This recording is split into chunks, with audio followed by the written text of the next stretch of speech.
السلام علیکم ورحمۃ اللہ وبرکاتہ۔ جو حضرات پیچھے بیٹھے ہیں میں ان سے گزارش کروں گا کہ قریب آ جائیں۔ یہ مجلس کے آداب کے خلاف ہے کہ کوئی بھی آدمی، مہمان، خطیب، آپ سے گفتگو کرنے والا آگے آ جائیے۔ آپ لوگ بھی آگے آ جائیے۔ یہ ہمارا حکم نہیں ہے، یہ پیارے نبی صلی اللہ علیہ وسلم کا حکم ہے کہ آدمی کو یہ مجلس کے آداب کا حصہ بھی ہے اور سنت ہے کہ کوئی آدمی آپ سے کوئی مخاطب ہو رہا ہے تو آپ اس سے قریب تر ہو کر کے بیٹھیں۔ کوئی بھی خطیب آئے، آپ خطبہ جمعہ میں ہوں، درس میں ہوں، یہ تھوڑا سا عقل بھی اس کو نہیں تسلیم کرتی۔ آپ بتاؤ، آپ اس جگہ پہ کھڑے ہوں اور کچھ کہہ رہے ہوں اور ایک آدمی جا کر کے وضو خانے پہ بیٹھا رہے تو آپ کو اس جگہ پہ کھڑے ہونے میں کیسا فیل ہوگا؟ یہ عقل سے بھی آدمی کو کبھی کبھی تھوڑا سا سوچ لینا چاہیے۔ تو میرے بھائیو، یہ بھی ہماری تربیت کا اور ہمارے تزکیے کا، تعلیم کا بنیادی حصہ ہے۔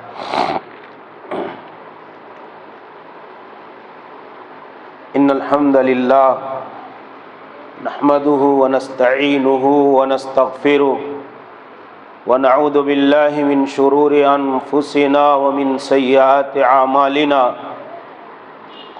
من يهده الله فلا مضل له ومن يضلل فلا هادي له، واشهد ان لا اله الا الله وحده لا شريك له، واشهد ان محمدا عبده ورسوله۔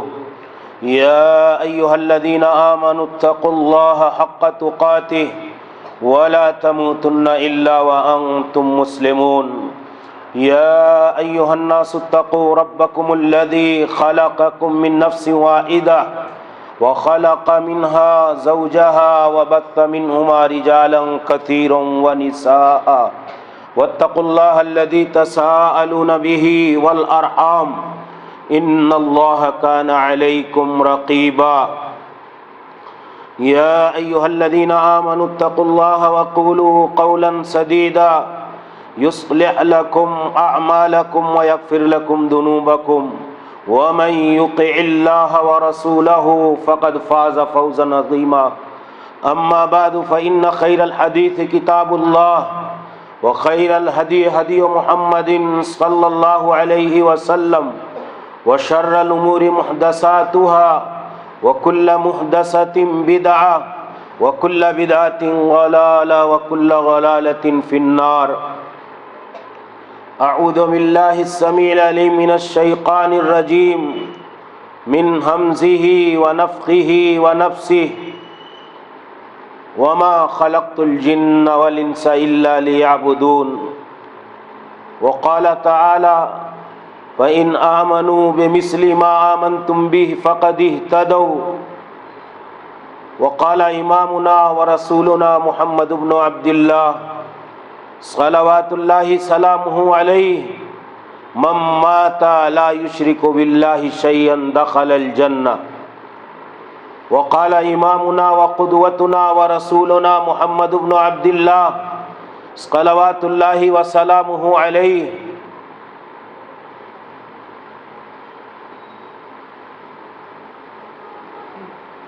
یا ابن آدم لو اتیتنی بقراب الارض خطایا ثم لقیتنی لا تشرک بی شیئا لاتیتک بقرابها مغفرہ۔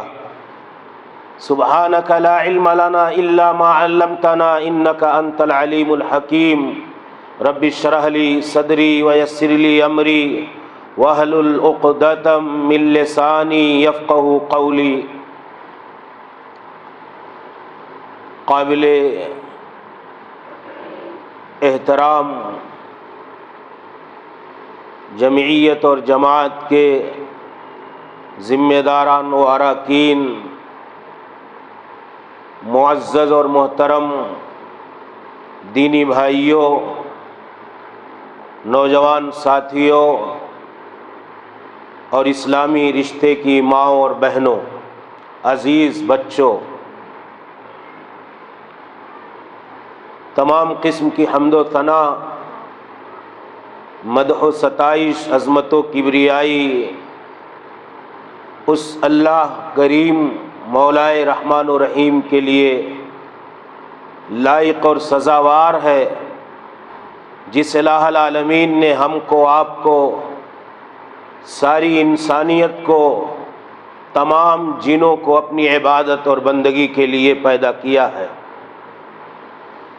بعدہ درود و سلام نازل ہو دنیا انسانیت کی سب سے مقدس اور محترم جماعت، سب سے پاکیزہ اور معزز گروہ، جماعت انبیاء و رسل علیہم الصلاۃ والتسلیم پر، بالخصوص نبیوں کے سردار اور سرتاج، رسولوں کے سردار، سید الاولین والآخرین، خاتم الانبیاء والمرسلین، شفیع المذنبین، رحمت للعالمین، حبیب و رب العالمین جناب محمد عربی صلی اللہ علیہ وسلم پر، آپ کے آل و اصحاب پر، ان تمام لوگوں پر جنہوں نے آپ کے دین، آپ کے راستے اور طریقے اور لائی ہوئی شریعت کی پیروی کی، سب پر اللہ کی رحمتیں، برکتیں، سعادتیں اور سلامتی نازل ہو، آمین۔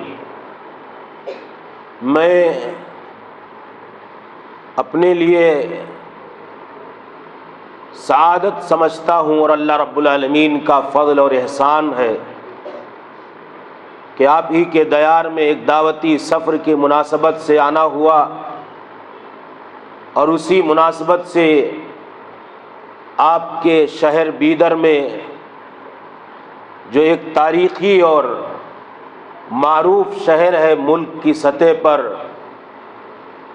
اپنی جماعت کی اس مسجد میں شرکت اور حاضری کا موقع ملا۔ اللہ رب العالمین سے دعا ہے کہ الہ العالمین ہماری اس حاضری کو قبول فرمائے۔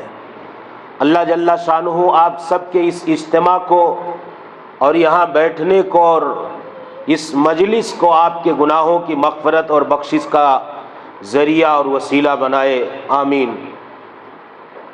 دینی بھائیوں، چونکہ یہ میرا آپ سے پہلا خطاب ہے، پہلی بار آپ سے میں مخاطب ہو رہا ہوں، یہ میری سعادت ہے، یہ میرے لیے شرف کی بات ہے۔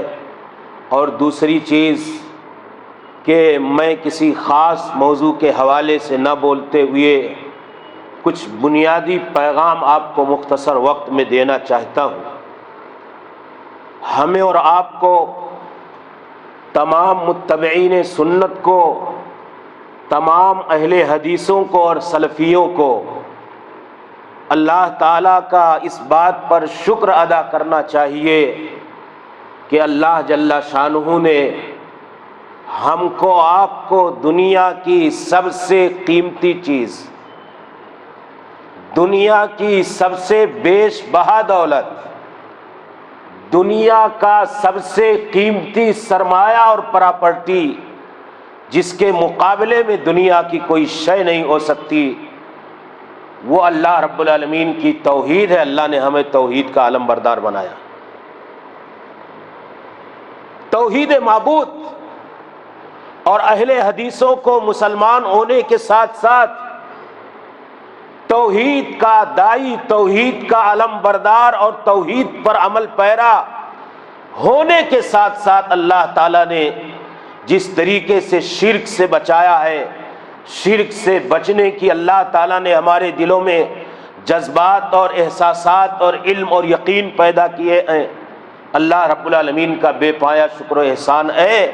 ایسے ہی اللہ رب العالمین نے ہم سب کو نبی کائنات صلی اللہ علیہ وسلم کی سنت کا بھی پیروکار بنایا، یہ احسان عظیم ہے اللہ تعالیٰ کا۔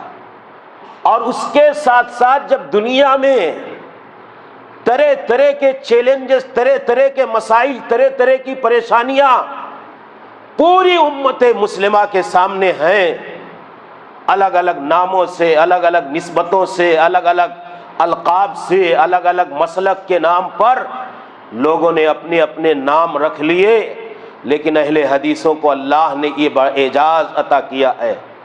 شکر ادا کرو میرے بھائیوں، میرے بزرگوں کی، اللہ تعالیٰ نے صحابہ اور سلف کا منہج عطا کیا ہے۔ ہم توحید کے علمبردار ہیں، ہم اتباع سنت کے داعی اور عمل پیرا ہیں، اور اس کے ساتھ ساتھ اللہ تعالیٰ نے ہمیں مسلک صحابہ اور منہج سلف کا پاسبان اور پاسدار اور اس پر عمل کرنے والا اور حامل بنایا ہوا ہے۔ یہ تینوں چیزیں، اللہ کی توحید، رسول اکرم صلی اللہ علیہ وسلم کا اتباع، آپ کی پیروی، اور دین کو سمجھنے کے لیے، شریعت کو سمجھنے کے لیے، اللہ کی کتاب کو سمجھنے کے لیے، سنت رسول کو سمجھنے کے لیے، اور پیارے نبی کی احادیث مبارکہ اور شریفہ کو سمجھنے کے لیے اللہ تعالیٰ نے ہمیں صحابہ کرام اور سلف صالحین اور امامان دین کے فہم کا اور ان کی تشریح و توضیح کا پابند بنایا ہے۔ یہ بڑے اعجاز کی بات ہے۔ یہ ہمارے لیے جیسے اسلام پوری دنیا میں سارے ادیان میں سب سے اعلیٰ اور افضل ہے، ایسے اس دھرتی پر پائے جانے والے اسلام کے اندر سارے مسلکوں میں مسلک صحابہ اور مسلک اہل حدیث سب سے افضل ہے۔ اسلام کی جو حیثیت دنیا کے سارے ادیان و مذاہب کے اندر ہے، وہی مسلک اہل حدیث کی حیثیت اس دھرتی پر پائے جانے والے فرقوں کے اندر۔ میرے بھائیوں، میں یہ بات آپ کو اس لیے کہہ رہا ہوں کہ توحید جو سرمایہ ہے ہمارے لیے، میں اس کی فضیلت اور اہمیت پہ بات نہیں کروں گا، اس کی حفاظت کرنا، توحید میں شرک کی آمیزش نہ آنے پائے، اس توحید کو بچا کر کے اپنی اور اپنے اہل و عیال اور اپنے خاندان کی توحید کو بچا کر کے جینا اور اسی پر مر جانا، ہر صاحب ایمان کو اس کے لیے ہمیشہ فکر مند رہنا چاہیے۔ اگر شرک کا ذرہ برابر شائبہ، شرک کی ذرہ برابر آمیزش اور ملاوٹ بندے مومن اور موحد کی زندگی میں آ گیا تو اللہ تعالیٰ نے بڑی سخت وعیدیں سنائی ہیں۔ رسول اکرم کو مخاطب کر کے کہا لئن اشرکت لیحبطن عملک، آپ کی زندگی میں شرک آیا تو آپ کے اعمال اکارت ہو جائیں گے۔ اے محمد الرسول اللہ، عام انسان کی کیا اوقات ہے؟ لو اشرکوا لحبط عنہم ما، اللہ رب العالمین نے فرمایا کہ جو کچھ بھی یہ کر رہے ہیں، انبیاء کو مخاطب کر کے اگر یہ شرک کریں تو اللہ رب العالمین ان کے بھی اعمال کو رائے گا اور برباد کر دے گا۔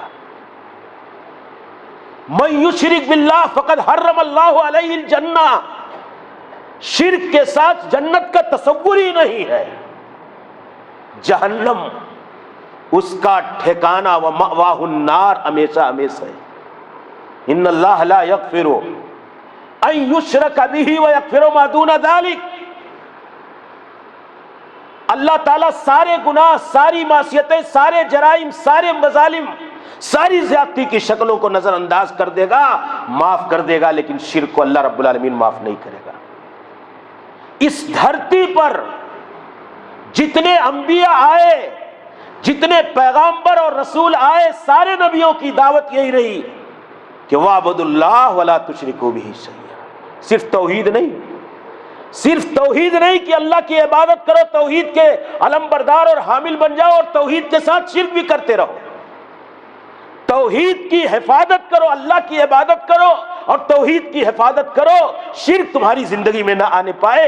اللہ تعالیٰ نے کہا وَلَقَدْ بَعَثْنَا فِي كُلِّ أُمَّةٍ رَسُولًا أَنِ اعْبُدُوا اللَّهَ وَاجْتَنِبُوا الطَّاغُوتَ، اللہ اتنا کہہ دیتا أَنِ اعْبُدُوا اللَّهَ، اللہ کی عبادت کرو، یہی تمہارا مقصد حیات ہے، یہی تمہارا مقصد زندگی ہے، یہی تمہارا مقصد وجود و تخلیق ہے، اسی لیے ہم نے پیدا کیا، اللہ کی عبادت کرو۔ لیکن صرف نبی اور رسولوں کو اسی لیے نہیں بھیجا، کہ وَاجْتَنِبُوا الطَّاغُوتَ، سارے لوگ معبودان باطلہ کی پرستی سے دور رہے۔ یہ بھی انبیاء کی دعوت کا مشن تھا اور ان کی زندگی اور نبوت اور رسالت کا مقصد تھا۔ یہ بڑا خطرناک وائرس ہے۔ رسول اکرم نے کہا کہ کالی رات میں سیاہ پہاڑ پر کالی چیوٹی جیسے اس کے چلنے کی آہٹ کا احساس نہیں کیا جا سکتا، ایسے بندے مومن اور موحد کی زندگی میں شرک آ جائے گا اور وہ سمجھ نہیں پائے گا۔ اب بتاؤ، جو اتنا خطرناک ہے، جس کا نتیجہ جہنم، جو اعمال کی بربادی کا بنیادی سبب ہے، جس کی وجہ سے جنت حرام ہو گئی، اور اتنا باریک، بچنے کا طریقہ کیا ہے؟ شرک بھی سیکھو۔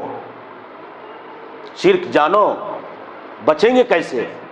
شوگر کا پیشنٹ ہوتا ہے، ڈاکٹر اس کو بتاتا ہے کہ آپ کے لیے سائیڈ ایفیکٹ کیا کیا چیزیں کرتی ہے کہ نہیں، اور اس سے بچتا ہے کہ نہیں بچتا ہے؟ مکمل احتیاط کرتا ہے، وہ شوگر کا مریض کی یہ چیز کھاؤں گا تو میرا شوگر بڑھ جائے گا، تو ایسے میری توحید کیسے خراب ہوگی؟ کیا کیا چیز اس کے لیے نقصان دہ ہے، وہ سیکھنا ضروری ہے کہ نہیں ہے؟ توحید کے سیکھنے کے ساتھ ساتھ توحید کا سائیڈ ایفیکٹ کیا ہے، توحید کی حفاظت کے لیے جاننا اور سیکھنا ضروری ہے کہ نہیں ہے؟ بولو، ہے، اس لیے شرک بھی جاننا ضروری ہے۔ تو اللہ کے نبی نے کہا بڑا خفیف ہے، کہا دعا پڑھا کرو۔ صحابہ ڈر گئے کہ اللہ کے نبی کیسے شرک سے بچیں؟ اتنا باریک ایسے آ جائے گا، چیوٹی چلے رات کی تاریکی میں انسان محسوس کر پائے گا؟ کہ اللہ کے نبی بچیں کیسے؟ کہا اس سے ڈرو، اس کا علم حاصل کرو، اور ایک دعا سکھا دیتا ہوں، یاد ہے؟ اللہم انی اعوذ بک ان اشرک بک وانا اعلم واستغفرک لما لا اعلم۔ یہ دعا یاد کر لو میرے بھائی۔ کون سی دعا ہے؟ شرک سے بچنے کی دعا ہے۔ شرک سے بچو، یہ اللہ کے نبی صلی اللہ علیہ وسلم نے سکھایا کہ مانگو اللہ سے کہ اللہ میں تیری پناہ میں آنا چاہتا ہوں اس بات سے کہ جان بوجھ کر کے مجھ سے شرک کا ارتکاب ہو، اور اگر انجانے میں غیر شعوری طور پر شرک ہو جائے تو اللہ مجھے بخش دے، معاف کر دے۔ یہ اللہ کے نبی نے دعا سکھائی، یہ یاد کرو۔ تو میرے بھائیو، جو بنیادی بات میں کہنا چاہتا ہوں، دو باتیں مجھے کہنی کہ شرک سے بچانا یہی اصل توحید ہے۔ توحید کا دعوے دار بن کر کے، اللہ کو ایک مان کر کے، عبادتیں کر کے، اور اس کی زندگی میں توحید کے ساتھ شرک آ جائے تو اس کی توحید رب کی بارگاہ میں معتبر اور مقبول قطعاً نہیں ہے۔ اس لیے شرک سے اللہ کے نبی نے کیا کہا؟ من مات لا یشرک بہ شیئا دخل الجنہ۔ جنت کے دخول کے لیے رسول اکرم نے کہا کہ صرف اس حالت میں مر جائے کہ وہ شرک کر کے نہ جائے، شرک سے بچتا ہوا چلا جائے تو اللہ تعالیٰ اسے جنت میں ڈال دے گا۔ حدیث قدسی ہے، اللہ تعالیٰ نے کہا ہے ہم سے، آپ سے، میرے بھائیوں میں شرک سے ڈرانا چاہتا ہوں آپ کو۔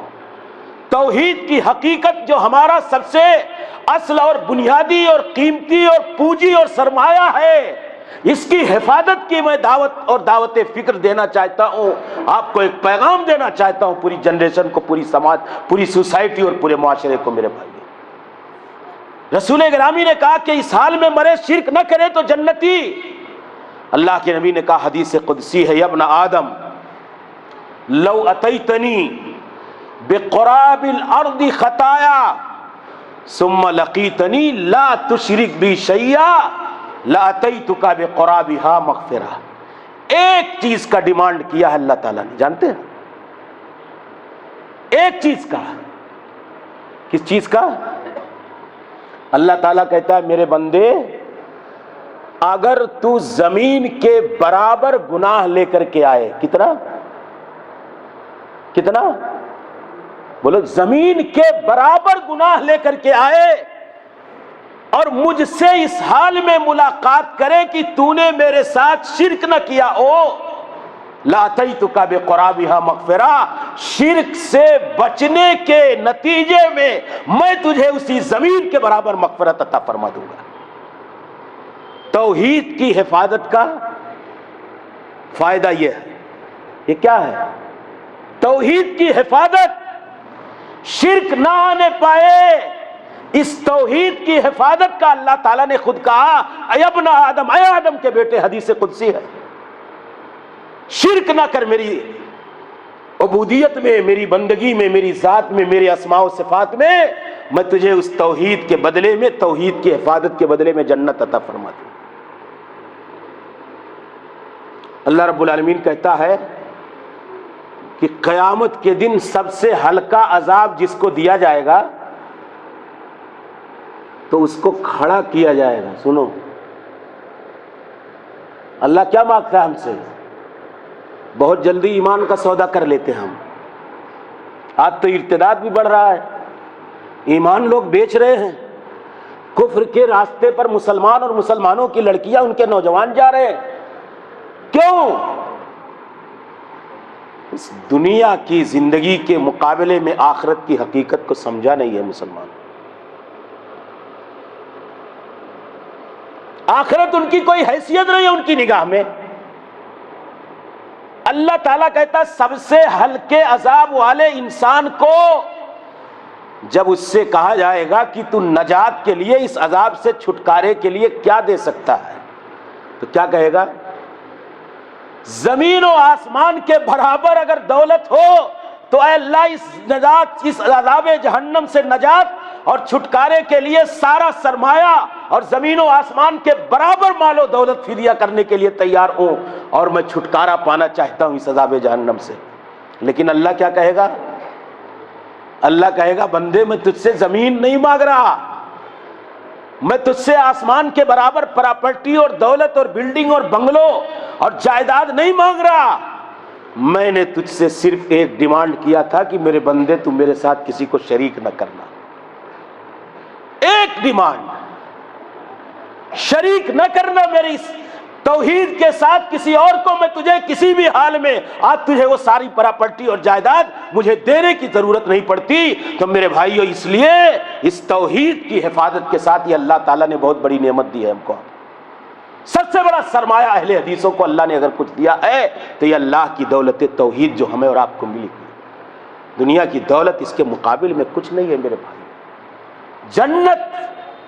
جنت کی کنجی، یہاں بنگلوں اور فلیٹ کی کنجیاں کتنی محنت کے بعد ملتی ہیں کھلنے کے لیے، جنت کی کنجی کیسے ملے گی؟ توحید سے ملے گی۔ غریب بھی حاصل کر سکتا ہے جو شرک سے بچ جائے۔ یہاں نہیں بنگلہ بنا سکے، یہاں نہیں بلڈنگ میں فلیٹ بکنگ کرا سکے، تو اپنی توحید کو محفوظ رکھ کر کے اس دنیا سے جا کر کے جنت میں اللہ کے محلات میں شاندار محل اور بنگلوں کی بکنگ اس چابی کے ذریعے سے کروا سکتے ہیں۔ اس کی حفاظت کرنا ہماری ذمہ داری ہے کہ نہیں؟ ہم خود اپنے توحید کی حفاظت کریں، اپنے بچوں کی توحید کی حفاظت کے فکر مند رہیں۔ حضرت ابراہیم کی ایک دعا ذکر کر کے بات آگے بڑھاتا ہوں۔ وَجْنُبْنِي وَبَنِيَّ أَن نَعْبُدَ الْأَصْنَامَ، یہ دعا مانگتے ہیں ہم اور آپ؟ بولیے کتنے لوگ مانگے ہیں کبھی اللہ سے؟ توحید کی حفاظت کے حوالے سے کتنے فکر مند ہیں ہم اور آپ، اور اللہ کی بارگاہ میں کتنا روتے ہیں؟ یہ اس بات کی دلیل ہے۔ حضرت ابراہیم ابو الانبیاء، امام الموحدین، خلیل اللہ، اللہ سے کہتے ہیں اللہ میری اور میرے بچوں کی توحید کی حفاظت فرما لے اور مجھے بچا اس بات سے کہ ہم بتوں کی پوجا کریں، ہم کو بچا لے۔ وَبَنِيَّ، میری ذریت اور اولاد کو بچا لے۔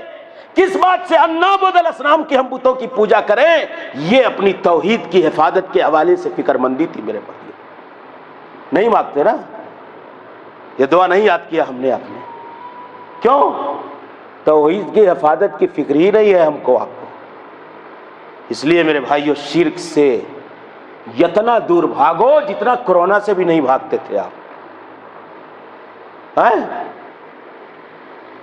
اتنا دور بھاگتے تھے، دروازے پہ کوئی آ جائے تو دھکا دے کر کے بھگاؤ گے، خالی موت ہی آئے گی۔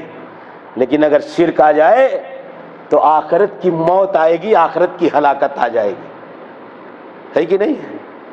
دنیا کی زندگی کی موت آ جاتی اس سے، ممکن تھا، کوئی یقینی نہیں تھا۔ لیکن اگر شرک آ جائے تو آخرت کی زندگی تباہ ہو گئی۔ تو اس سے زیادہ ہمیں اور تیز بھاگنا چاہیے کہ نہیں بھاگنا چاہیے؟ اور بھاگنے کے لیے جاننا پڑے گا کہ ہے کیسا وہ۔ کوئی دکھنے والی چیز تو ہے نہیں، اس لیے شرک کو بھی سیکھو میرے بھائیوں۔ دوسری چیز کلمے کی دعوت کیا ہے؟ یہ تو توحید معبود ہے کہ ہمارا معبود اکیلا ہے، اور اہل حدیثوں کو اللہ نے یہ بھی اعزاز و شرف دیا کہ ان کا متبوع بھی اکیلا ہے۔ توحید معبود بھی ہم قائل ہیں اور توحید متبوع کے بھی ہم قائل ہیں۔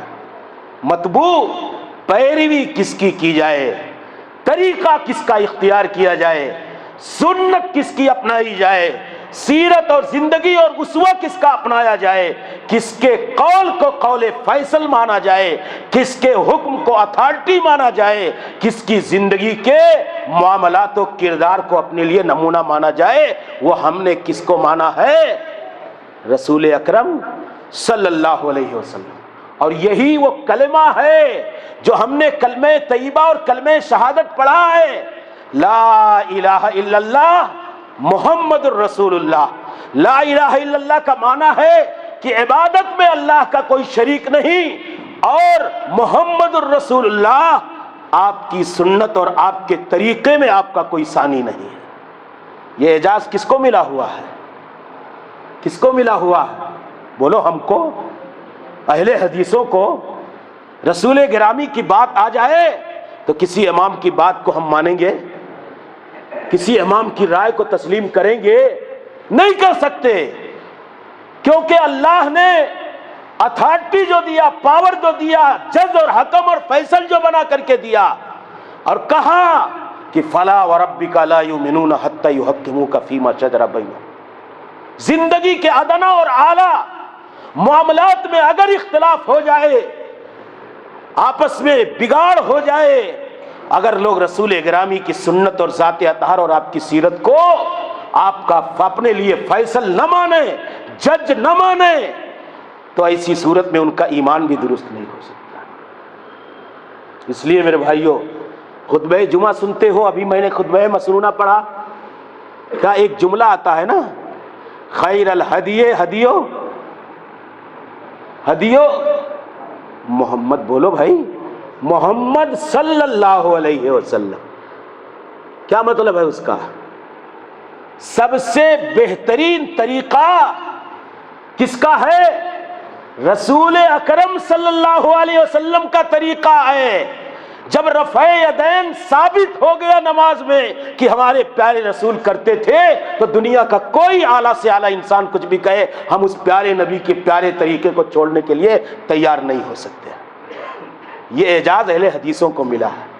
اس لیے میرے بھائیوں، رسول اکرم توحید کی حفاظت کے ساتھ ساتھ رسول اکرم کا اتباع کرو، پیروی کرو، سنتوں کو ترجیح دو، آپ کی سنتوں کو اپنی زندگی میں غالب رکھو، اور اس سنت کے اپوزٹ میں جو دنیا میں ایک خطرناک چیز پھیلا ہوئی ہے، جسے اللہ کے نبی اس منبر سے ہر خاص مجلس کے اندر کہا کرتے تھے کہ اے میری امت کے لوگوں، ڈرنا کس بات سے؟ خیر الحلا فإن کل محدثۃ بدعہ وکل بدعۃ ضلالہ۔ ہر جمعہ کو، عیدین کے موقع پر، تو سنت کا شیدائی اور رسول اکرم کے طریقے کا فدائی اور رسول اکرم کے طریقے کو اختیار کرنے والا بدعتوں کے راستے پر نہیں جاتا۔ کیوں؟ دین مکمل ہو گیا۔ رسول گرامی کی ذات گرامی کی زندگی میں اللہ تعالیٰ نے پورے دین کو مکمل کر دیا۔ ایک زیر زبر اور حرف کے بدلاؤ اور تغییر کی اور تبدیلی کی اور تحریف کی کسی بھی انسان کو اتھارٹی اور حق حاصل نہیں۔ پورا دین بدلنے کی بات تو چھوڑ دیجئے، پورا دین بدل ڈالا۔ اللہ نے 2 عیدیں دی تھی، 3 بنا ڈالا ہے۔ یہ بدعتیں جو ہیں، تو میرے بھائیو، توحید کی اپوزٹ کیا ہے؟ شرک۔ توحید کی حفاظت، شرک سے اجتناب اور پرہیز۔ توحید کے بعد سب سے بڑا سرمایہ اتباع سنت کا جو توحید مطبوع ہے، اس کی بھی حفاظت اور بدعتوں کے قریب نہ جاؤ، ورنہ سارا دین سارا عمل اکارت ہو جائے گا، کیونکہ بدعت کی کوئی گنجائش نہیں اور بدعت والے عمل کی کوئی حیثیت اور حقیقت نہیں۔ من عمل عملا لیس علیہ امرنا، پیارے رسول کی پیاری سنتوں کی پیاری باتوں کی مہر ہونی چاہیے زندگی میں کسی بھی عمل کے لیے۔ اگر ثابت ہو جائے تو ایک صاحب ایمان کو کرنے کے لیے آمادگی کا اظہار کر دینا چاہیے۔ تیسری چیز، ہم تقلید نہیں کرتے، کسی امام کی پیروی نہیں کرتے، رسول کی بات آئی تو سر تسلیم خم، آمنا و صدقنا و اطعنا، اور پھر اللہ کے رسول کے بعد اس دین کو سمجھتے ہیں کس کے طریقے پر؟ صحابہ اور سلف کے طریقے۔ یہ ہمارا سرمایہ ہے میرے بھائیو، یہ اہل حدیثوں کی پونجی ہے اور یہی دین اسلام کی صحیح شکل ہے۔ اس لیے اللہ کا شکر ادا کرو، اللہ تعالیٰ کہتا ہے ان الدین عند اللہ الاسلام۔ دین کون سا ہے مقبول؟ کون سا دین؟ اسلام، بولو اسلام۔ پھر اللہ رب العالمین نے فرمایا وَمَن يَبْتَغِ غَيْرَ الْإِسْلَامِ دِينًا فَلَن يُقْبَلَ مِنْهُ۔ دین اسلام کو چھوڑ کر کے دوسرا طریقہ اور راستہ رب کی بارگاہ میں قطعاً قابل قبول نہیں ہے، اور یہی توحید اور اتباع اور سلف کے فہم کے مطابق کتاب اللہ اور سنت رسول کو سمجھنا، یہی دین اسلام کی اوریجنل تعبیر اور تشریح ہے۔ وہ کس کے پاس ہے؟ ہم اہل حدیثوں کے پاس ہے۔ آج کوئی کہے کہ کسی امام کی تقلید اور پیروی کرنے والا جنت کے راستے پر نہیں ہے، ہم صحابہ کے راستے پر ہیں۔ صحابہ کرام کو اللہ نے جنتی قرار دیا رضوان اللہ علیہم اجمعین، ان کے ایمان کو اللہ نے مثالی ایمان قرار دے دیا، اور ہم اسی ایمان کو رہتے ہیں کا طریقے صحابہ کو، مسلک صحابہ کو، منہج صحابہ کو، منہج سلف کو۔ اللہ تعالیٰ نے صحابہ کے بارے میں کہا فَإِنْ آمَنُوا بِمِثْلِ مَا آمَنْتُمْ بِهِ فَقَدِ اهْتَدَوْا، اگر اس دنیا کے مسلمان صحابہ کے ایمان کی طرح ایمان لے آئے تو ہدایت یافتہ لوگ ہیں۔ کون لوگ ہیں؟ ہدایت یافتہ لوگ ہیں۔ تو ہم کس کے ایمان کو معتبر اور کسوٹی بتاتے ہیں؟ صحابہ کرام کے ایمان کو۔ اللہ تعالیٰ نے کہا وَمَن يَتَّبِعْ غَيْرَ سَبِيلِ الْمُؤْمِنِينَ نُوَلِّهِ مَا تَوَلَّى وَمَن يُشَاقِقِ الرَّسُولَ مِن بَعْدِ مَا تَبَيَّنَ لَهُ الْهُدَى وَيَتَّبِعْ غَيْرَ سَبِيلِ الْمُؤْمِنِينَ، ہدایت کے وعدے ہو جانے کے بعد جو رسول اکرم کے طریقے سے انحراف اور اختلاف اور بغاوت کا راستہ اختیار کرے گا اور مومنوں کے راستے کو چھوڑ کر کے دوسرا راستہ اپنائے گا، وہ انسان اللہ کے جہنم کا حقدار انسان ہے۔ مومن کون لوگ تھے نزول قرآن کے موقع پر؟ صحابہ کرام تھے۔ کون تھے؟ قرآن نازل ہو رہا تھا تو مومنین کون تھے؟ مخاطب اس سے مخاطب کون لوگ ہیں؟ صحابہ کرام کی جماعت ہے۔ اللہ تعالیٰ نے کہا جو صحابہ کرام کے راستے کو چھوڑ کر کے دوسروں کے راستے کو اپنائیں گے وہ جہنم الہی کے حقدار۔ سب سے بہترین صدی کس کی صدی ہے؟ صحابہ کی، پھر صحابہ کے بعد تابعین کی، پھر تابعین کے بعد تابعین کی۔ بخاری کی روایت ہے اللہ کے نبی نے کہا خیر القرون قرنی ثم الذین یلونہم ثم الذین یلونہم، سب سے بہترین زمانہ میرا زمانہ، یہ میری صدی یعنی صحابہ کا زمانہ۔ ثم الذین یلونہم، پھر ان کے بعد آنے والے لوگ یعنی تابعین، ثم الذین یلونہم، پھر تبع تابعین۔ تو اس بہترین صدی اور بہترین دور اور مشہود لہا بالخیر کے عہد مقدس کو اور عہد ذری کو چھوڑ کر کے بعد کے ادوار کے راستوں پر چلنا، کیا ہماری عقل ہم کو اجازت دیتی ہے؟ کیا سمجھ میں آتا ہے کہ اس مقدس محترم معزز اور مقبول اور خیر و بھلائی کی شہادت یافتہ جماعت کے راستے کو چھوڑ کر کے کسی غیر کے راستے کو اختیار کیا جائے، یہ ہمارے لیے درست ہے؟ بالکل درست نہیں ہے۔ اس لیے میرے بھائیوں توحید کی حفاظت کرو، اتباع سنت کے راستے پر رہو اور صحابہ کرام کے مسلک و منہج کو مضبوطی سے پکڑ کر کے رکھو، یہی صحیح دین اور اوریجنل اسلام اور صحیح اسلام کا راستہ ہے۔ ایک حدیث ذکر کر کے میں اپنی بات ختم کر دیتا ہوں۔ اللہ کے نبی نے کہا کہ یہود اور نصارہ،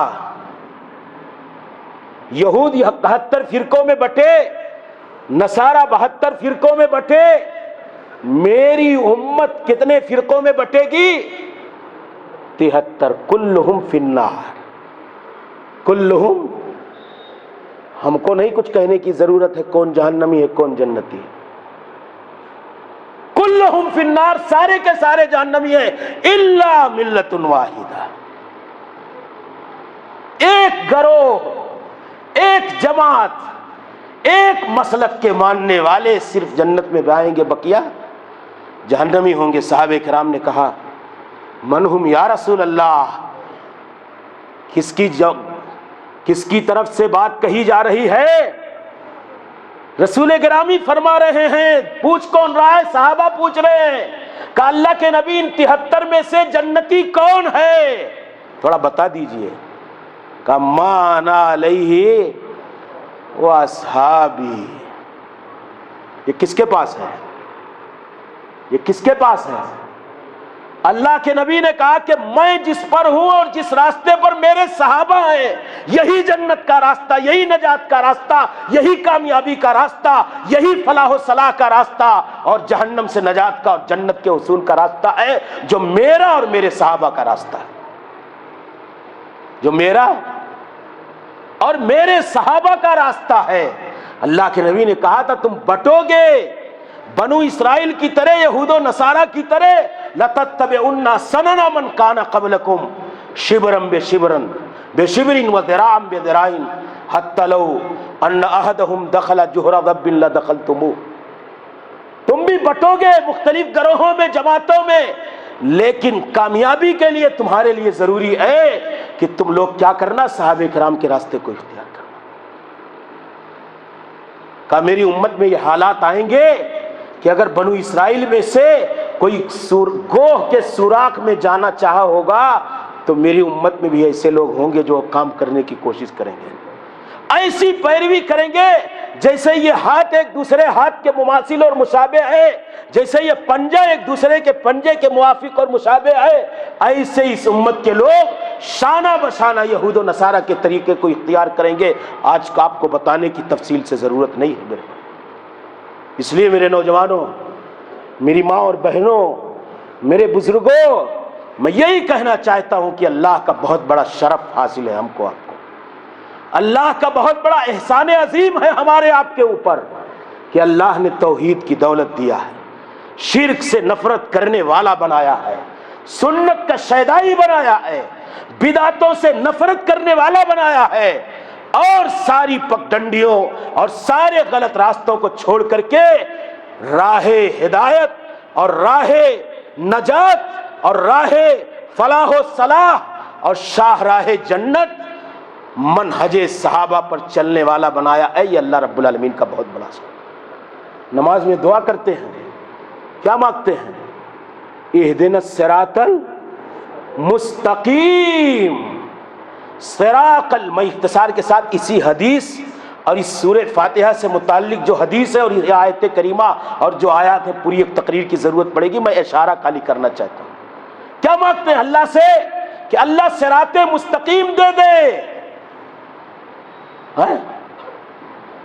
صراط مستقیم کیا؟ الذین انعمت علیہم، جن پر تیرا انعام ہوا ہے۔ وہ کون لوگ ہیں انعام یافتہ لوگ؟ صحابہ کرام کی جماعت ہے۔ صراط مستقیم یہ صحابہ کرام کی جماعت کا راستہ ہے، اور رسول اکرم کی جو دعوت تھی کیا تھی؟ توحید کی دعوت، اتباع سنت کی دعوت، آپ کے طریقے کو اپنانے کی دعوت۔ اللہ رب العالمین نے کہا یہی رسول اکرم کا طریقہ ہی صراط مستقیم، اسی راستے کو تم اپناؤ۔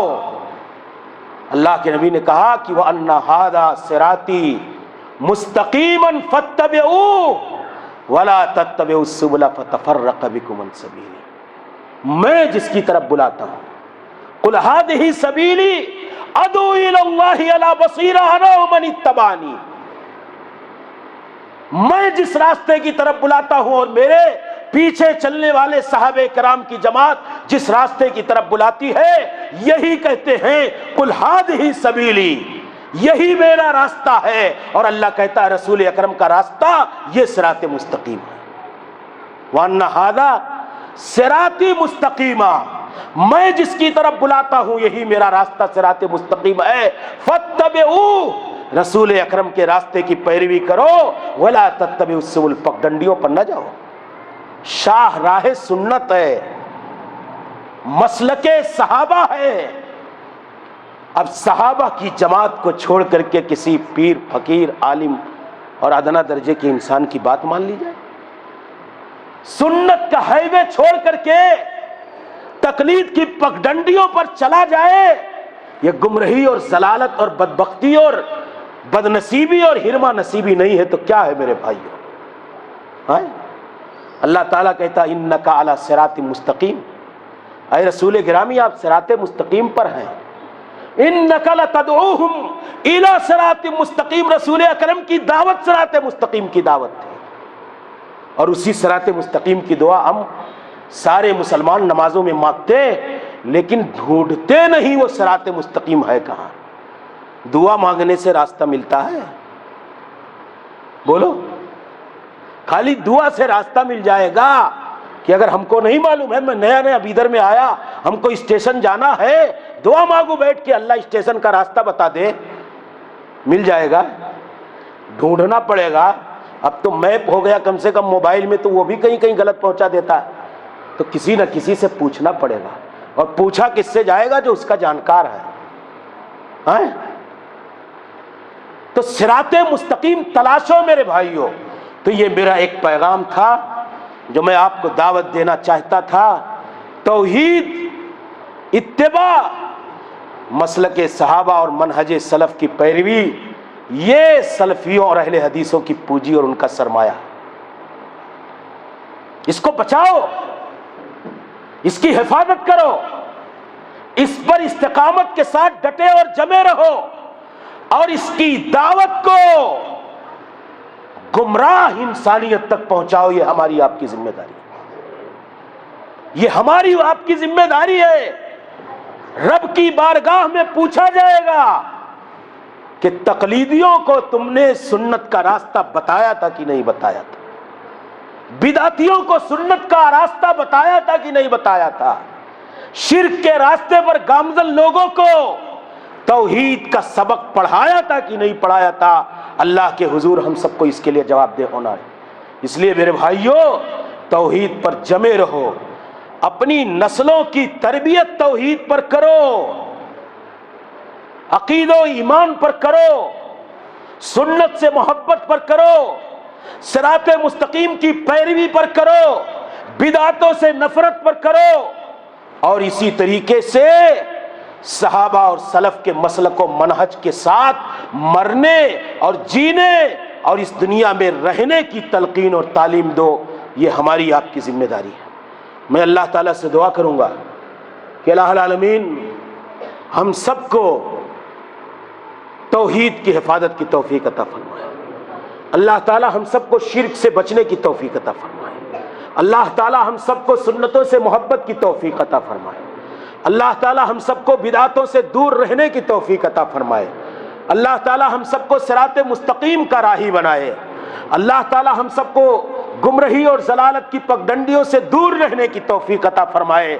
اللہ اہل حدیثوں اور موحدین کے اس عظیم سرمایہ توحید و سنت اور اتباع سنت اور مسلک صحابہ اور مسلک سلف کے اور اس پونجی اور سرمایہ کی حفاظت اور اس کی نشر و اشاعت اور اس کی ترویج اور اس کے فروغ کی اللہ ہم سب کو توفیق عطا فرمائے۔ گمراہوں کو راہ ہدایت پر لانے کے لیے کوششیں کرنے کی توفیق عطا فرمائے۔ اللہ جو تیری اس مجلس میں بیٹھے تھے، تیرے دین اور شریعت اور سنت کی باتیں سن رہے تھے، اللہ تعالیٰ سب کے اس مجلس کو گناہوں کی مغفرت اور بخشش کا سبب اور سامان بنا دے۔ اللہ ہم سب کی حاضری کو قبول فرما لے۔ اللہ تعالیٰ ہم سب کے لیے اسے رفع درجات اور گناہوں کی مغفرت اور بخشش کا سبب اور سامان بنا دے۔ جن لوگوں نے اس چھوٹے سے پروگرام کے لیے چھوٹی سی بڑی سی کوئی بھی کاوش اور کوشش کی ہے، اللہ تعالیٰ تو سب کی کاوشوں کو قبول فرما لے۔ اللہ ہماری اس حاضری کو، ہمارے یہاں آنے کو ہمارے میزان حسنات میں اللہ تو درج فرما دے، اللہ لوگوں کی اصلاح کا ذریعہ بنا دے۔ اللہ رب العالمین ہمیں بخش دے، ہمارے والدین کو بخش دے، اور تمام اہل ایمان کو بخش دے۔ اللہ خاتمہ ہو تو اسلام پر ہو، موت آئے تو توحید اور ایمان پر آئے، آمین۔ وآخر دعوانا ان الحمد للہ رب العالمین۔ استغفر اللہ لی ولکم ولسائر المسلمین، والسلام علیکم ورحمۃ اللہ وبرکاتہ۔ جزاکم اللہ خیرا۔